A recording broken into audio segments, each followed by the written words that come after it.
Linux, macOS. Okay, so operating systems you install there. So for virtualization, is organizations that I work with want to take in, have an underlying hypervisor we call Hyper-V. I'm not going to get too technical here, but what that allows them to do is on one system, they can run all these different operating systems, which gives them a lot of flexibility to offer up what they do, and they save a lot of money. So when I worked for Kmart, for instance, every new project that came online from different divisions within Kmart, they all got their own server. So what happened is, we had all this hardware. It was costing a lot of money to power these devices. It was costing a lot to cable it, a number of things. So what they were able to do is consolidate that on to one server. So it is one server. So we worked with Domino's, that's one example. But yes.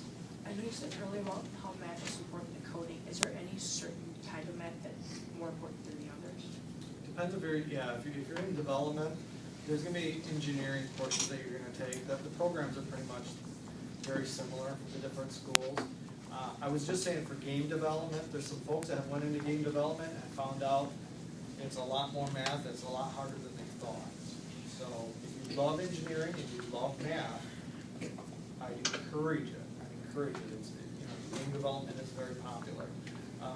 But the thing I find is a lot of that game development happens out in Silicon Valley, out west, right? Out in California, out west in Seattle, and all of that. So around here, that's one thing I haven't heard from you guys is, what do we do around here in Michigan? Here I'm from Port Huron. What do I do around here in Michigan for Microsoft, right? So I go to these different companies and I actually help them design things and support these and deploy software. So there's opportunities to support that. There's opportunities to deploy it. There's opportunities to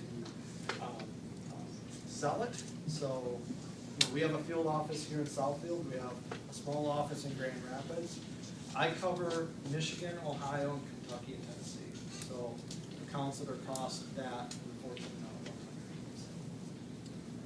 all right, who haven't I called upon? Okay, go ahead. What's the favorite part of your job?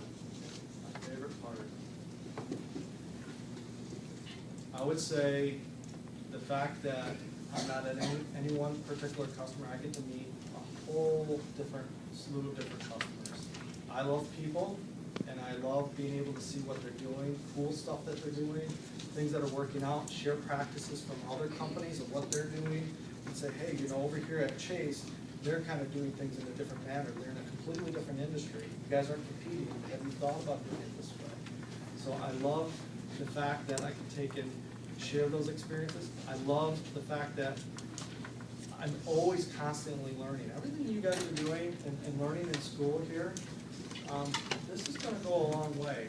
If there's one thing, have a passion for what you want to do, and don't think learning stops once you get done with college or you get done with school. You're going to, for me, in my case, is I'm continuously learning new technologies and how one's better than the other and how it competes with other competitors and how it's implemented. And it's great because my mind's always working, always reeling.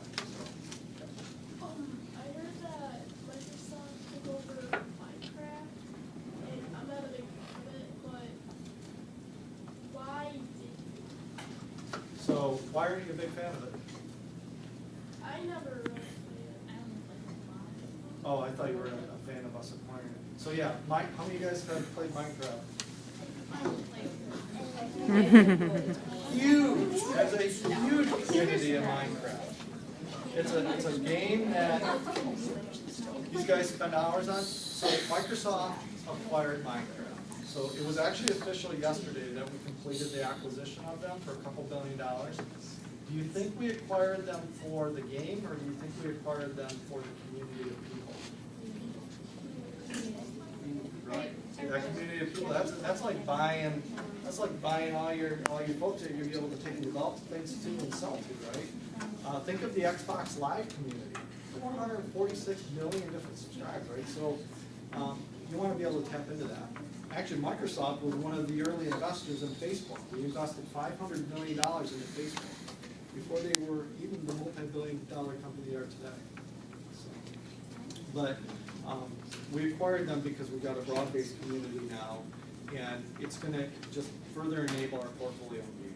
It's a very, very popular product, and we're excited about it. I read somewhere that Microsoft bought Minecraft because they thought that Mojang wasn't a very large company to be running such a popular game. So you guys bought it from them because you had you were a much bigger company.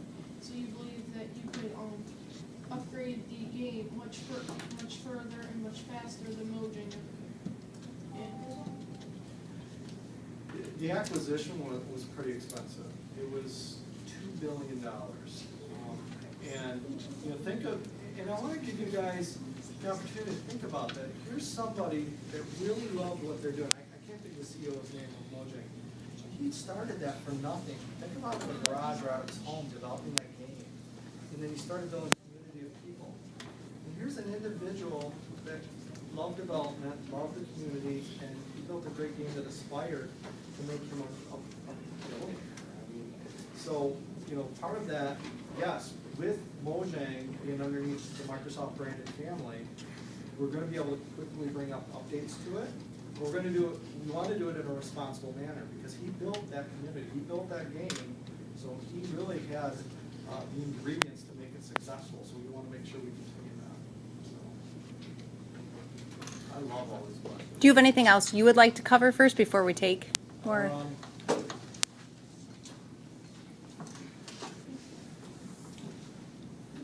Just different tidbits that I think of Microsoft. So 1.5 billion people use Windows every day. These are just statistics. If you go and look at Microsoft by the numbers, these are just statistics. How many of you guys knew we owned Skype? Right. We acquired, again, another $6 billion acquisition, and they have 50 billion minutes of calls. Xbox Live has over 48 million members in 41 different countries.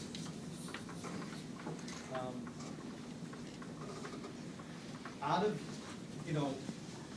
when we were starting out back when having a $1 billion business was a big deal, how many $1 billion businesses do you think reside in Microsoft? Just give me some guesses. 5? Higher? 10.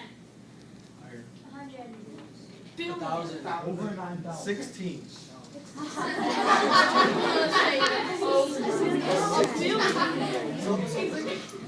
put that in context.